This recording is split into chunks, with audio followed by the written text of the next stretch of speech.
बिस्मिल्लाहिर्रहमानिर्रहीम बिस्मिल्लाहिर्रहमानिर्रहीम। इस मुल्क में मसावत को, समता को आम करने के लिए जिन जिन महामानवों ने अपनी जिंदगियां दांव पर लगाई है, उन सभी महामानवों को मैं विनम्र अभिवादन करता हूं, खिराज अक़ीदत पेश करता हूं।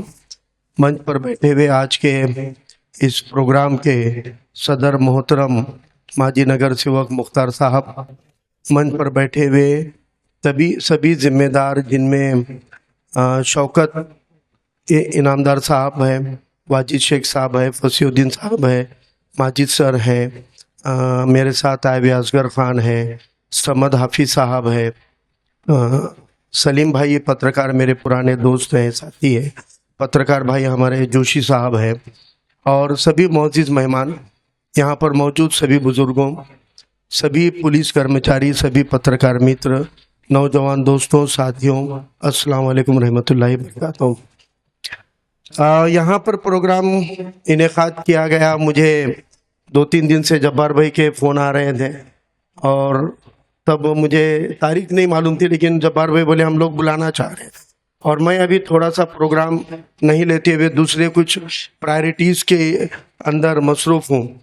सबको मालूम है कि अभी हमने इलेक्शन लड़े थे और ये इलेक्शन में पिछले 15-20 साल की समाजी ज़िंदगी के बल पर और 5 साल की मेहनतों के बल पर जो हमने मेहनत से कमाया है, लोगों की मोहब्बत कमाई है, लोगों का एतमाद भरोसा कमाया है, सभी जात मज़हब के लोगों का विश्वास कमाया है और सभी लोगों की दुआएं, आशीर्वाद, शुभकामनाएं कमाई है। और वो सब कुछ कमाने के बाद वो सब तिजोरी में जब बंद करने का था, उसको जब ईवीएम में कैद करना था, तो उस पर हमला हो गया और उस पर हमला हुआ। कुछ डाकुओं ने भी हमला करे, कुछ चोरों ने भी करे और कुछ चिंदी चोरों ने भी करे। तो अब हम वो उसमें लगे वाले हैं अभी कि जो डाकू ने डाका डाले उनका हिसाब होना चाहिए, उन पे कार्रवाई होनी चाहिए, उनको दंड होना चाहिए। जो चोरों ने चोरी करे उन पे भी कुछ कार्रवाई होनी चाहिए और कुछ चिंदी चोर है उन पे भी नज़र रखे है कि उनका भी कुछ बंदोबस्त करना है। तो वो लड़ाई में होने से मैं अभी प्रोग्राम वगैरह की तारीख इस बार किसी को दिया नहीं था। जब्बार भाई बहुत परेशान करे, फ़ोन कर आना पड़ता सर, आना पड़ता। फिर अफजल भाई भी थे, सब लोगों ने इसरार किया। तो मैंने सोचा कि भाई अपने ज़िले में कुंडलवाड़ी एक ऐसा शहर है, गांव है, बस्ती है जो बहुत सेंसिटिव है, बहुत संवेदनशील है। वो बहुत ज़्यादा वहाँ पर सेंसिटिव माहौल बन जाता है छोटी छोटी बात के ऊपर। और बिलोली तालुका भी वैसे ही सेंसिटिव बन गया था, नहीं बन गया, और बिलोली तालुका सेंसिटिव बन गया, नांदेड़ जिला भी सेंसिटिव है अपना। तो अपन सेंसिटिव ज़िले में जो सेंसिटिव संवेदनशील माहौल है उसमें तेल डालने वाले, आग डालने वाले बहुत आते। मतलब अपन भी जाना चाहिए, पानी डाल के बुझाने वाले भी लोग जाना चाहिए, मट्टी डालने वाले भी जाना चाहिए। और कायदा सुव्यवस्था कायम रखना अपने को लगता पुलिस की जिम्मेदारी है, प्रशासन की जिम्मेदारी है, उनके बाद में है, पहले अपनी जिम्मेदारी है। एक अच्छे शहरी, एक अच्छे नागरिक के हैसियत से आपकी हमारी जिम्मेदारी है कि अपने शहर का अमन कायम रहे। अपने शहर में चैन, अमन, लॉ ऑर्डर रहेगा तो तरक्की होती। और अगर लॉ एंड ऑर्डर नहीं रहा तो तरक्की नहीं होती। तो तरक्की किसकी होती है? मुसलमानों की होती क्या? खाली हिंदू की होती क्या? खाली दलितों की होती क्या? खाली पिछड़ों की होती क्या? खाली आदिवासियों की होती क्या? पूरे शहर की होती। अब जब पूरे शहर की तरक्की होंगी तो हिंदुओं की भी होंगी, मुसलमानों की भी होंगी, दलितों की भी होंगी, आदिवासियों की भी होंगी, भटकों की भी होंगी और दिगर पिछड़े तबकात की भी होंगी। तो तरक्की के लिए अपने शहर का चैन अमन बरकरार रहना जरूरी है। अब चैन अमन बरकरार रहा तो दूसरे कुछ जरूरी काम जो प्रशासन को करने के हैं वो कर सकते हैं उन्होंने, है ना। चोरों को पकड़ सकते हैं, बहुत सारे चोरा रहते हैं। मैं बोला ना अभी मेरे ऑटो पे डाका गिरा, ऑटो पे चोरी हुई, ऑटो पे चिंदी चोरों ने मस्ती कर दी है। तो ऑटो पे छोती ऐसा नहीं है ना, रेती पे भी होती, रेती पे भी चोरियां होते, डाके गिरते, रेती के भी मामला होते। प्रशासन को ध्यान देने को टाइम होना कि नहीं उस पर। अपन अगर उनको कायदा सुव्यवस्था में चटका देंगे तो फिर चोरों की चांदी हो जाती। घरों पे चोरियां होते, डाके होते, करप्शन होता, संस्थाओं में होता, स्कूलों का पैसा चोर लेते, स्कूल को आने वाला फंड खा लेते। तो ये सब करने के लिए प्रशासन को, पुलिस को खुला रखना पड़ता। और पुलिस को खुला रखने का तो लॉ एंड ऑर्डर कायम रखना पड़ता है। तो लॉ एंड ऑर्डर कायम रखना ये हमारी सबकी जिम्मेदारी है। तो हम इधर अगर आप देखो 10 पुलिस वाले यहाँ एंगेज हो गए, एक कुंडलवाड़ी जैसे गांव में 10 पुलिस कर्मचारी को एंगेज होना पड़ा कि नहीं अपने प्रोग्राम में। प्रोग्राम शुरू होने से खत्म होके सब घर को गए तक बेचारों को यहाँ आके बैठना पड़ रहा। हम नांदेड़ में 5-5 हजार के मोर्चे निकालते तो 10 पुलिस नहीं आती। एसपी साहब बोलते फारूक भाई का है ना, कोई जरूरत नहीं है बंदोबस्त की, उन्होंने उनका कर लेते। तो ये प्रशासन को भी हम पे भरोसा है, पर अब फारूक भाई को भी क्या करे, भड़को भाषण वाला बना दी। पूरे नांदेड़ को, पूरे मराठवाड़ा को, पूरे महाराष्ट्र को और अल्हम्दुलिल्लाह महाराष्ट्र के बाहर लोगों को मालूम है कि फारूक भाई भड़काने वाली बात नहीं करते। फारूक भाई तोड़ने वाले, आग लगाने वाले नहीं है, तो जोड़ने वाले और आग बुझाने वाले हैं। मगर जो अपने विरोधक है उनको मियाँ भाई कैसा चल रहा नहीं, मियाँ भाई बोले तो होना नहीं, कौन सा भी रहा तो उनको हर मियाँ भाई में एक तो अब्दुल दिखता, नहीं तो फिर जिहादी दिखता।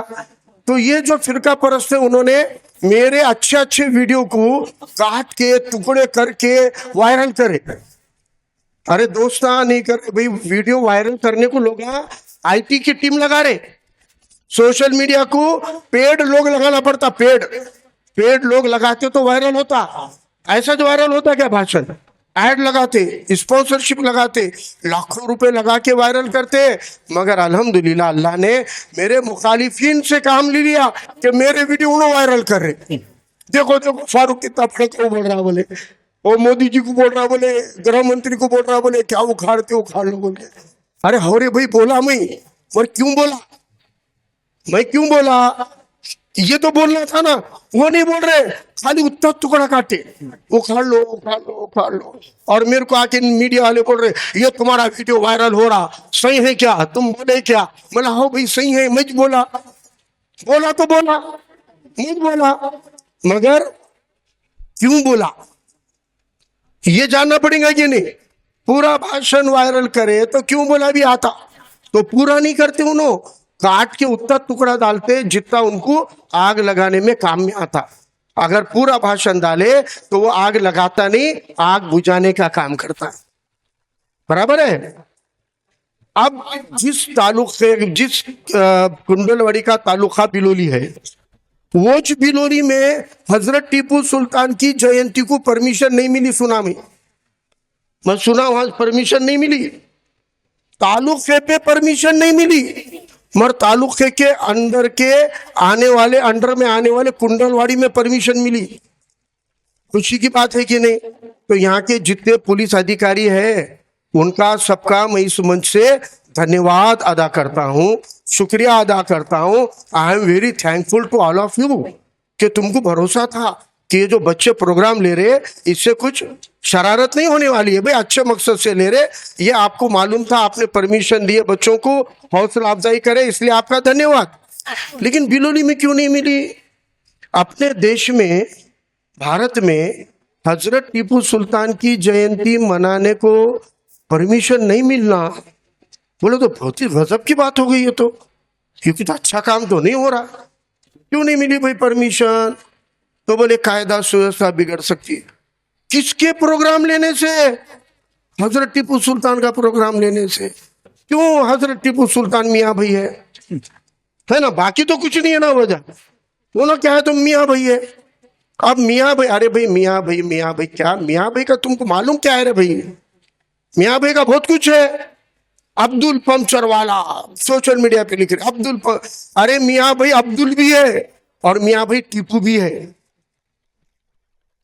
अभी यहाँ पे बोले कि नहीं शौकत अली सर ने कि हजरत टीपू सुल्तान ने भारत को पहली बार मिसाइल देने का काम करे। कौन दिया मिसाइल भारत को पहली बार, हजरत टीपू सुल्तान ने दिए। ये खाली शौकत अली सर बोल रहे क्या, नहीं। आप क्या करो, पूना में मिलिट्री का एक म्यूजियम मिलिट्री का है, और उसमें भारत देश के इतिहास परंपरा में जो भी मिलिट्री के बहादुरी के काम होने वाले हैं उनके नाम के गैलरियां बनने वाले हैं। तो पूना के छावनी में कैंटोनमेंट में म्यूजियम है, वार म्यूजियम बोलते हैं उसको। वो म्यूजियम बोले तो वार म्यूजियम है, वार बोले तो जंग का म्यूजियम है। वहां पे आपाजान के फोटो नहीं लगते। वार म्यूजियम में मुजाहिदों के, शहीदों के, सिपाहियों के, सैनिकों के, जंगजुओं के सामान रखते। वार म्यूजियम है वो। नहीं तो दूसरे म्यूजियम में रानी की अंगूठी भी रहती, रानी ने बालों में लगाए वाले कांटे झुमके भी रहते। वो म्यूजियम में बहुत रहते। मगर ये वार म्यूजियम है, वार जंग म्यूजियम। और भारत सरकार ने वो जंग म्यूजियम में एक गैलरी सजाए वाली है, और उस गैलरी के अंदर टीपू सुल्तान के दौर के हथियार रखे वाले, तोप रखे वाले, मिसाइल का नमूना रखे वाला है। और वहां पे टीपू सुल्तान की फोटो लगे वाली, और उसके ऊपर लिखे वाला है मिसाइल मैन, भारत का मिसाइल मैन। कौन है भाई मिसाइल मैन? टीपू सुल्तान है। बराबर है। अभी भी एक मिसाइल मैन मिले भारत को, नए नए मॉडल, जिन्होंने पोखरण के अंदर अणुचाचनी सक्सेसफुल करे थे, है ना। उनको फिर भारत की सरकार ने, ये संघियों की चड्डी वालों की सरकार ने, बीजेपी ने, वो शास्त्रज्ञ थे, उनको क्या बना दिए? राष्ट्रपति बनाए। क्या बनाए? राष्ट्रपति बनाए उनको। क्यों राष्ट्रपति बनाए भाई? बोले तुमने इस देश को अणुतंत्र ज्ञान दिया है, और आधुनिक अणुतंत्र ज्ञान का मिसाइल दिया है, इसलिए आप इस भारत के आधुनिक मिसाइल मैन हैं। और उनको बोले आप राष्ट्रपति बनो। उन्होंने राष्ट्रपति बने। हर मुखालिफिन भी, संघी भी, विरोधक भी, चड्डी गैंग भी अगर पूछे सबसे अच्छा राष्ट्रपति देश को कौन सा मिला, तो उसी मिसाइल मैन का नाम लेते। क्या नाम है उनका? क्या नाम है? एपीजे अब्दुल कलाम। वो कौन है? मियां भाई छे, है ना। तो भाई अब्दुल खाली पंचर ही नहीं बनाता, अब्दुल पंचर भी बनाता और मिसाइल भी बनाता, ये मियां भाई। तो तुमको मियां भाई से नफरत करने की जरूरत। अच्छा, एमपीएससी यूपीएससी करके आते अधिकारी अपने पास में, पीएसआई साहब, पीआई साहब जो है ना, उन्होंने एमपीएससी की इम्तिहान दिए होंगे। वो देहबाधित बन रहे आजकल, आजकल सफा नहीं रहा कुछ भी, बहुत मुश्किल होगा। बोल के सब लोग क्यों बोले पढ़ो पढ़ो पढ़ो बोल के, सब भाषण करने वाले लोग पढ़ो पढ़ो बोले कि नहीं? क्यों पढ़ो, पढ़ते जाओ, तालीम लो, इल्म लो। क्यों बोल रहे? क्योंकि अब तुमको कुछ भी बनने का तो इम्तिहान देना पड़ रहा, और वो इम्तिहान में कॉम्पिटिटिव एग्जाम रह रही, वहां पे जगह रहते 50 सीट भरने के लिए 50,000 लोग फॉर्म भर रहे। फिर उसमें कंपटीशन होता, फिर उसमें जो सबसे होशियार वो 50 लोग भर्ती होते। तो आजकल डीवाईएसपी बनना है, एसपी बनना है, तो एमपीएससी यूपीएससी जैसे इम्तिहान देना पड़ रहा। तो एमपीएससी यूपीएससी के सिलेबस निकालो, उसमें लिखे वाला है भारत देश को पहला तमंचा यानी बंदूक कौन दिया, भारत देश को पहली तोफ कौन दिया, भारत देश को पहला मिसाइल कौन दिया। तो ये तीनों में भी संघियों तुम्हारा कोई नहीं है, चड्डी वालों का कुछ नहीं है।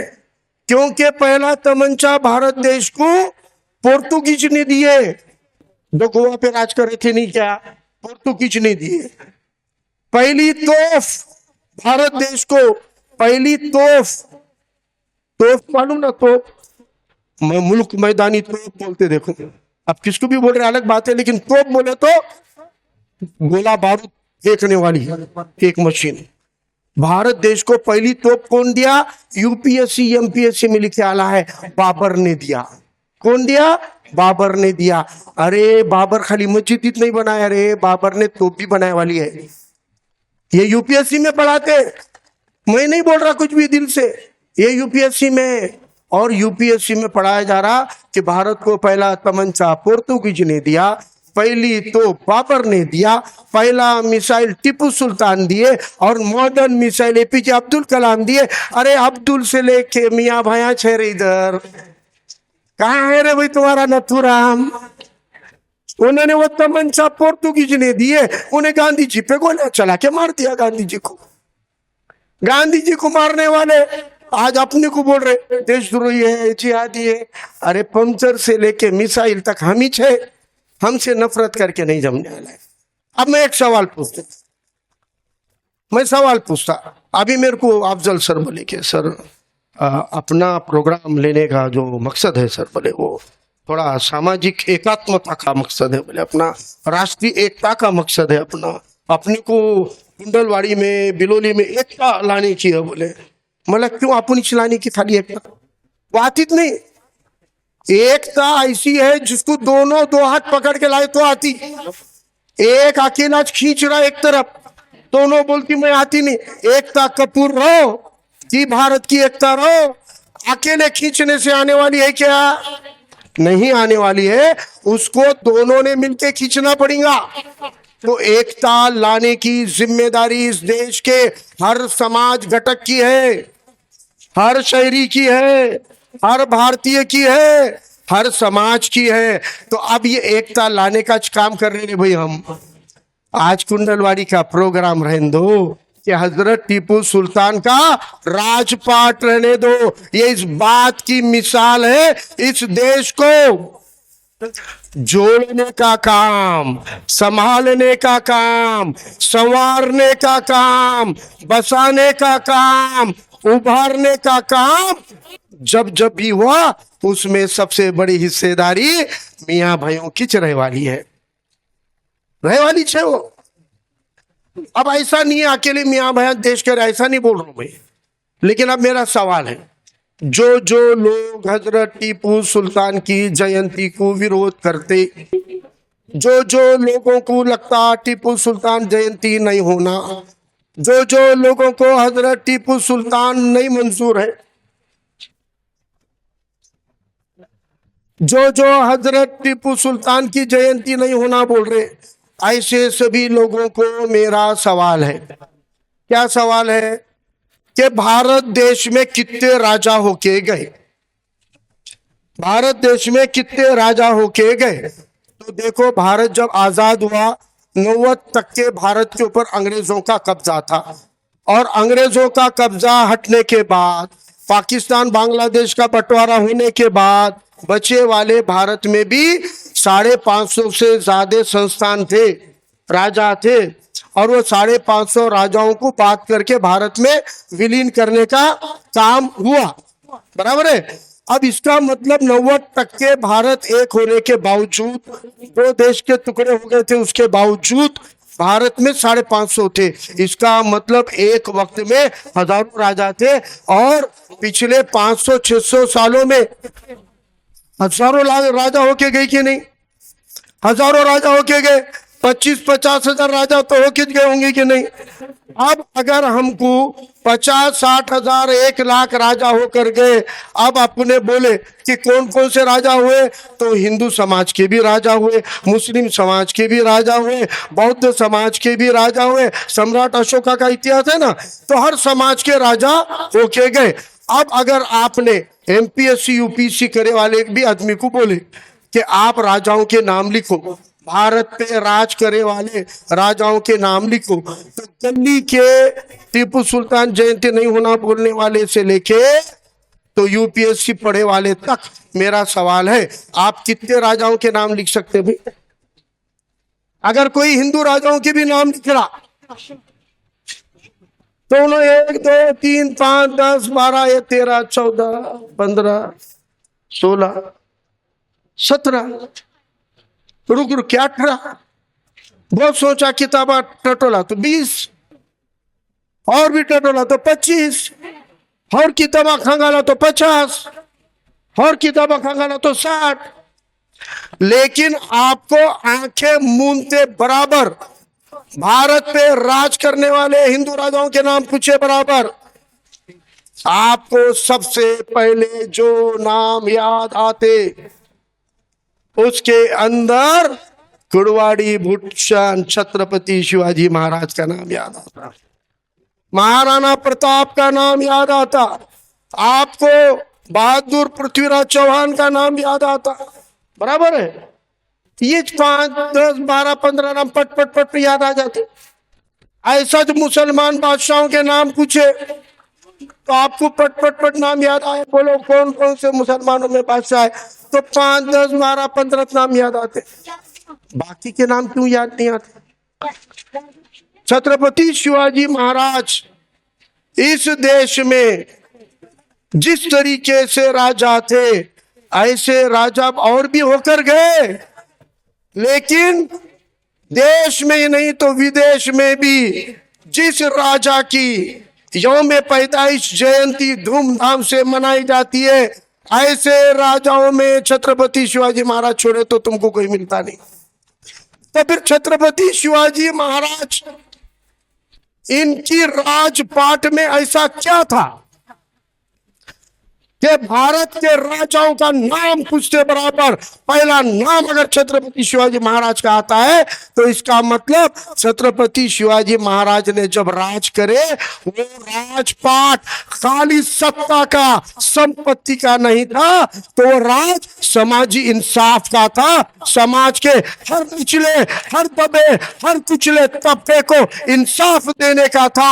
हर किसान को, हर मेहनतकश को, हर मजदूर को बराबरी का दर्जा देने का था।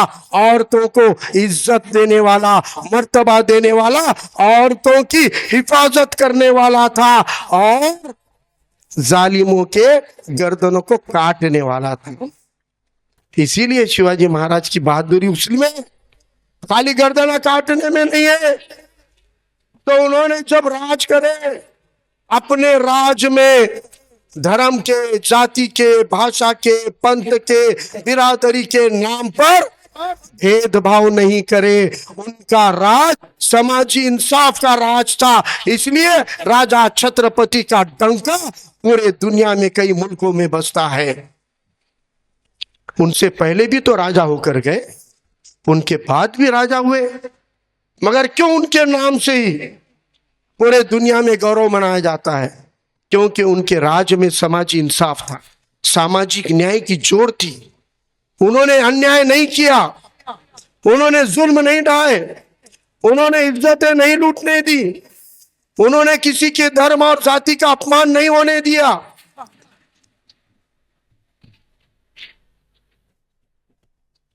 उन्होंने किसी भी समुदाय पर अन्याय नहीं किया।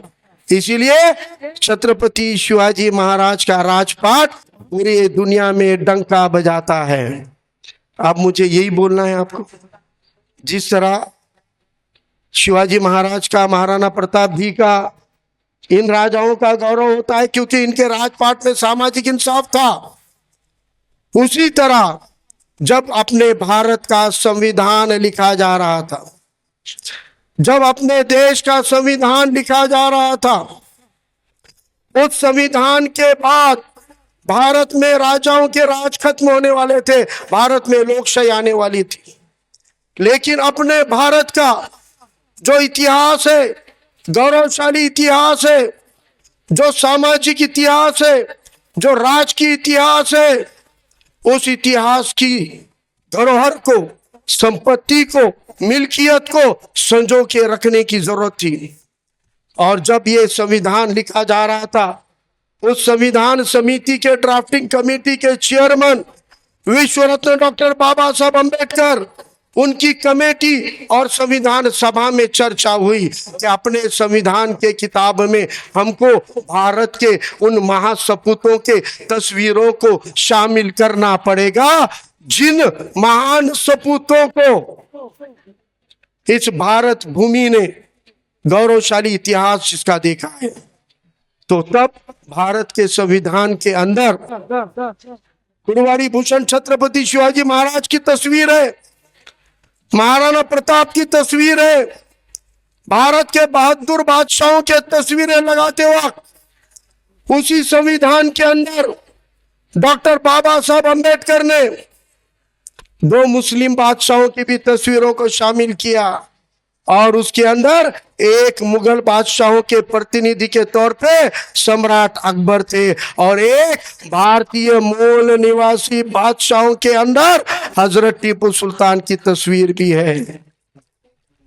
संविधान की मूल प्रत में डॉक्टर बाबा साहब ने संविधान की मूल प्रत में हजरत टीपू सुल्तान की तस्वीर रखकर यह बताया कि भारत में सामाजिक न्याय देने वाले, समाजी इंसाफ करने वाले, सब समाज को लेकर चलने वाले अन्याय अत्याचार के खिलाफ लड़ने वाले जो जो बादशाह होकर गए, उन बादशाहों में हजरत टीपू सुल्तान का नाम भी शामिल है। इसलिए भारत के संविधान में उनकी तस्वीर है।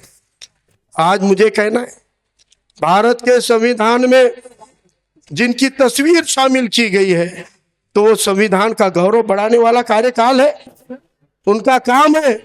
क्योंकि हजरत टीपू सुल्तान ने जब अपना राजपाट किया, उस राजपाट के अंदर उन्होंने अत्याचार अन्याय नहीं किए।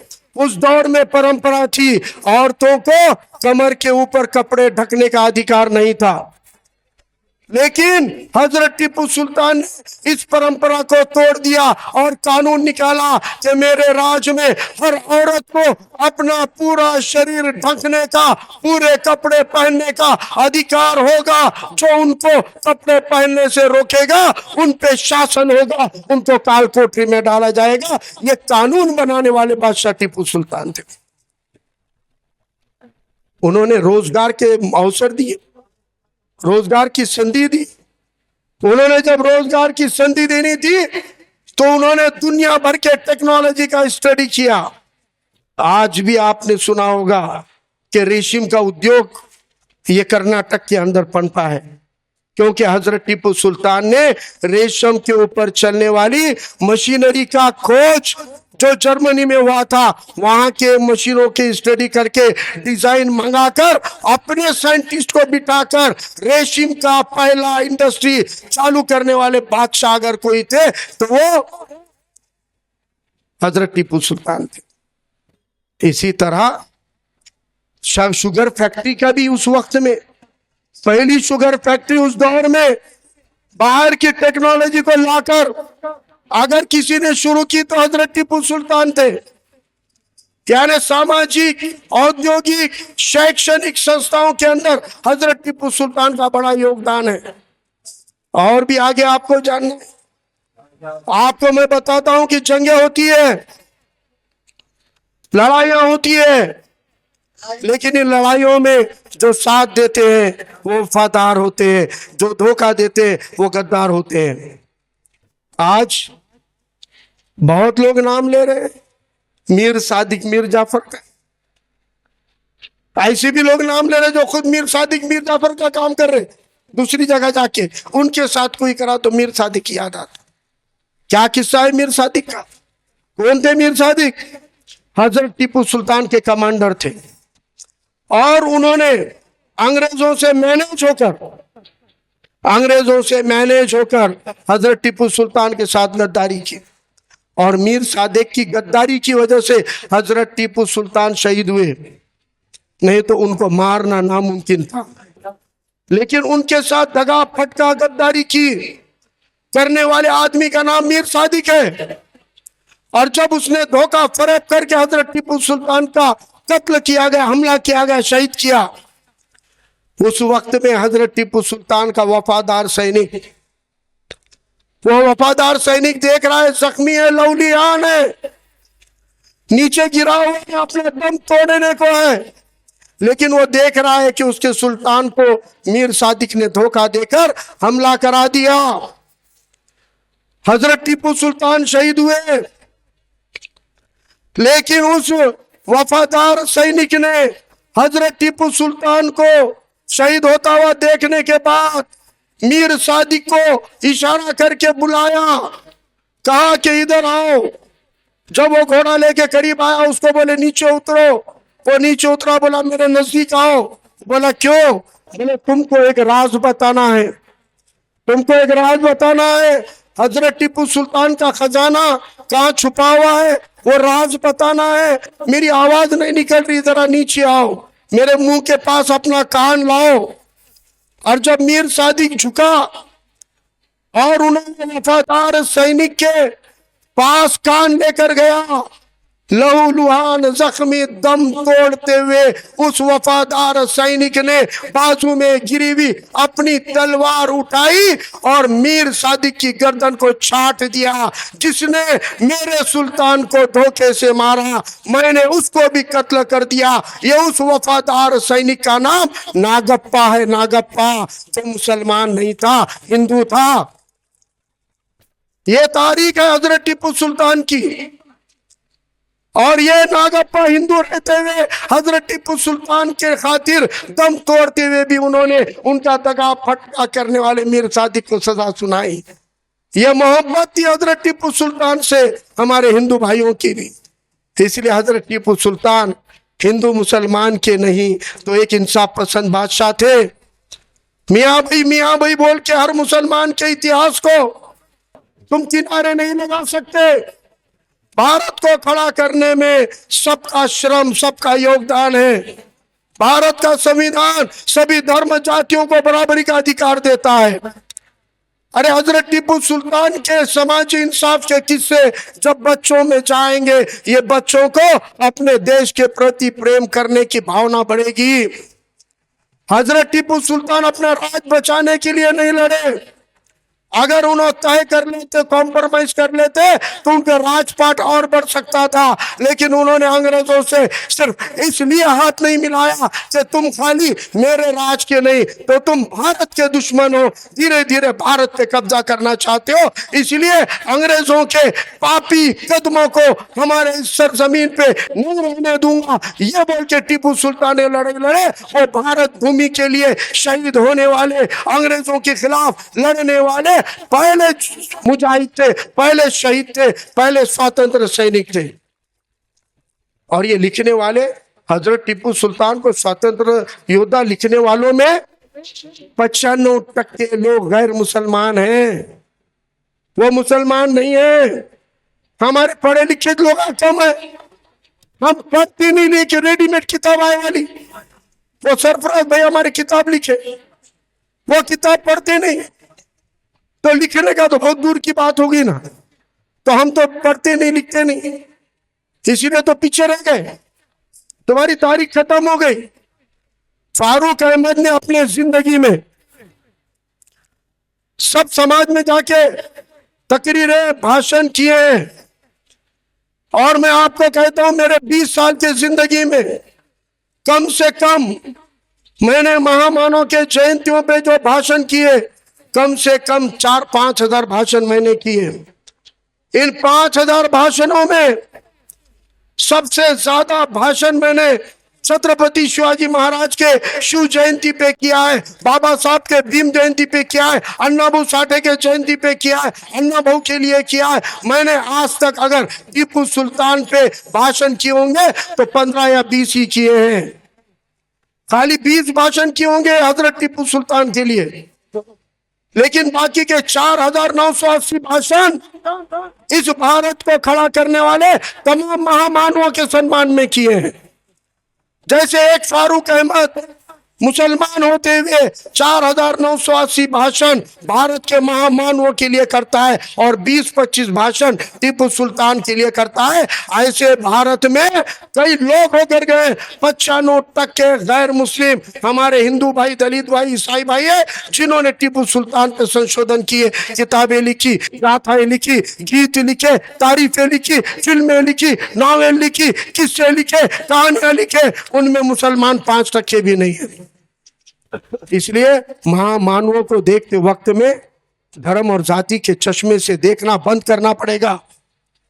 ये एक धर्म के लिए नहीं जिए हैं, ये एक जाति के लिए नहीं जिए हैं, ये समाजी इंसाफ के लिए लड़े हैं, समाजी इंसाफ के लिए जिए हैं और समाजी इंसाफ के लिए मरे हैं। इनको धर्म जाति के चश्मे से देखना जब तक बंद नहीं करेंगे, हम अपने भारत की तरक्की के खुद रुकावट बन रहे हैं, खुद गतिरोधक बन रहे हैं, खुद दुश्मन बन रहे हैं। अगर कुंडलवाड़ी में लॉ एंड ऑर्डर बिगड़ेगा तो कुंडलवाड़ी की तरक्की रुकेगी। ये मैंने शुरू में कहा आपको, क्योंकि जब लॉ एंड ऑर्डर बिगड़ता है, खाली एक धर्म जाति के लोगों के धंधे बंद नहीं होते, एक धर्म जाति की मजदूरी बंद नहीं होती, एक जाति धर्म के लोगों का काम बंद नहीं होता, सभी धर्म जाति के लोगों के धंधे बंद होते, काम बंद होते, मजदूरी बंद होती और उनके आने वाले पैसे रुक जाते और कमाए वाले पैसे में घर चलाना पड़ता है। अगर खाली कुंडलवाड़ी के अंदर लॉ एंड ऑर्डर बिगड़ेगा तो सभी धर्म जाति का नुकसान होता होगा, तो भारत के अंदर भी अगर लॉ एंड ऑर्डर बिगड़ेगा तो सभी धर्म जाति का नुकसान होता है। और लॉ एंड ऑर्डर नहीं बिगड़ेगा तो तरक्की के ऊपर बात होगी, विकास पे बात होगी, शिक्षण पे बात होगी, रोजगार पे बात होगी, तरक्की पे बात होगी, सड़कों पे बात होगी, पुल पे बात होगी, अच्छे राजनीति पे बात होगी। लेकिन अच्छे राजनीति पे बात ना हो इसलिए धर्म जाति के नाम पर झगड़ा लगाया जा रहा है। इसलिए अगर आज टीपू सुल्तान जयंती के अवसर पे कोई संकल्प करना है तो ये संकल्प करो कि हमारे देश के अंदर हम दंगे फसादात को रोकेंगे, लेकिन अकेले नहीं रोकेंगे। जो नफरत फैलाने वाले उनसे भी भाईचारा करना पड़ेगा, उनसे भी दोस्ती करनी पड़ेगी, उनसे भी मुलाकातें करनी पड़ेगी, उनको भी अपनी किताबें देनी पड़ेगी, उनको भी हक बात समझानी पड़ेगी। हमारे दिमागों में बैठा है कि खाली ये समाज अच्छा और खाली वो समाज बुरा है। हर समाज में अच्छे लोग हैं, हर समाज में बुरे लोग हैं, हर समाज में अच्छे लोग हैं, हर समाज में शरारती लोग हैं।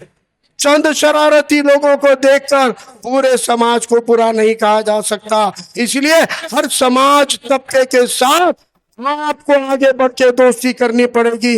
आपको कोई दिवाली के फरार को बुलाओ के मत बुलाओ, रमजान के ईद को शिरखुर्मे के लिए तुमको उनको बुलाना पड़ेगा, बुलाना पड़ेगा, जाके मिलना पड़ेगा। हमको अपनी दोस्ती और अपनी दावत कायम रखनी पड़ेगी। और ये अगर हम कर रहे हैं तो इसमें कोई राजनीति, अरे राजनीति बुरी चीज नहीं है रे भाई। राजनीति का मकसद, अरे राजनीति अच्छे मकसद के लिए होती है। भारत लोकतंत्र देश है। लोकतंत्र यानी लोकशाही, यानी यहाँ के शाह कौन है, यहाँ का तंत्र कौन है, तो लोक है। लोक जो आदमी बोलता होगा मेरा किसी राजनीति से संबंध नहीं है, वो झूठ बोलता है। और वो आदमी जिसका नाम वोटर लिस्ट में शामिल हो गया वो पॉलिटिकल हो गया, क्योंकि वही पॉलिटिक्स को तय करता है। अगर आपका नाम वोटर लिस्ट में आ गया तो आप गैर राजनीतिक नहीं है, आप राजनीतिक हो। और राजनीति करनी है इस मकसद से करनी है। टीपू सुल्तान ने जैसे राजपाट किया सभी धर्म जाति को इंसाफ करने का, छत्रपति शिवाजी महाराज ने जैसे सभी समाज के ऊपर न्याय करने का राजपाट किया, तो वो छत्रपति शिवाजी महाराज का स्वराज, बाबा साहब की समता और टीपू सुल्तान का सामाजिक न्याय जब तक एकजुट नहीं होगा तब तक हमारे देश की तरक्की नहीं होगी। इसलिए मैं आज कुंडलवाड़ी आया हूँ। मैं मोहब्बत करने वालों की दावत पे आया हूँ, नफरत करने वालों को भी दावत देने के लिए आया हूँ कि हम तुम्हारे दुश्मन नहीं है, हम भी तुम्हारे दोस्त हैं। अरे हम पंचर भी बनाते, हम मिसाइल भी बनाते, हमसे दोस्ती करो, हमसे भाईचारा रखो। आज तक हमने किसी का नुकसान नहीं किया, तुम्हारा भी नहीं करेंगे। अच्छे लोग हम में भी है, अच्छे लोग तुम में भी है, बुरे तुम में भी होंगे, बुरे हम में भी होंगे, लेकिन मुट्ठी भर बुरे लोगों के लिए घंटी भर अच्छे लोगों से दुश्मनी नहीं की जा सकती है। ये बोलने के लिए मैं आया हूं। आज के इस प्रोग्राम को ऑर्गेनाइज करने में जिन जिन नौजवानों ने मेहनत की है मैं उनको सैल्यूट करता हूं। मैं आपके कुंडलवाड़ी को 10-20 किताबें भेज रहा हूं। कैसा होता टीपू सुल्तान, सरफराज अहमद की लिखी हुई, वो 10-20 किताबें आप लोग उनमें की 2 किताबें खुद पढ़ने के लिए रखो, लेकिन बाकी की 18 किताबें अपने हम वतन भाइयों को ले जाके तोहफे में दो और बोलो कि साहब ये गिफ्ट है, लेकिन प्लीज इसको पहले पढ़ लीजिए। वो 18 में के 8 भी लोग पढ़ेंगे तो मैं दावे से कहता हूँ अगले साल जयंती के संयोजकों में वो 8 लोग 80 लोगों को शामिल करेंगे, क्योंकि उनको पता चलेगा कि हजरत टीपू सुल्तान का राजपाट क्या था। तो यही चीज हमको करनी है। उम्मीद करेंगे कि हम महामानवों के गौरवशाली इतिहास को इसी तरह आगे बढ़ाएंगे और आगे बढ़ाते हुए हम अपने कुंडलवाड़ी की, अपने तालुके के और ज़िले की लॉ एंड ऑर्डर को कायम रखेंगे, भाईचारे को कायम रखेंगे और हज़रत टीपू सुल्तान को यही सबसे अच्छी अकीदत होगी, सबसे अच्छी श्रद्धांजलि होगी, सबसे अच्छा अभिवादन होगा। आप सब लोगों को बहुत बहुत मुबारकबाद, शुक्रिया, अल्लाह हाफिज़। जय हिंद, जय भीम, जय संविधान।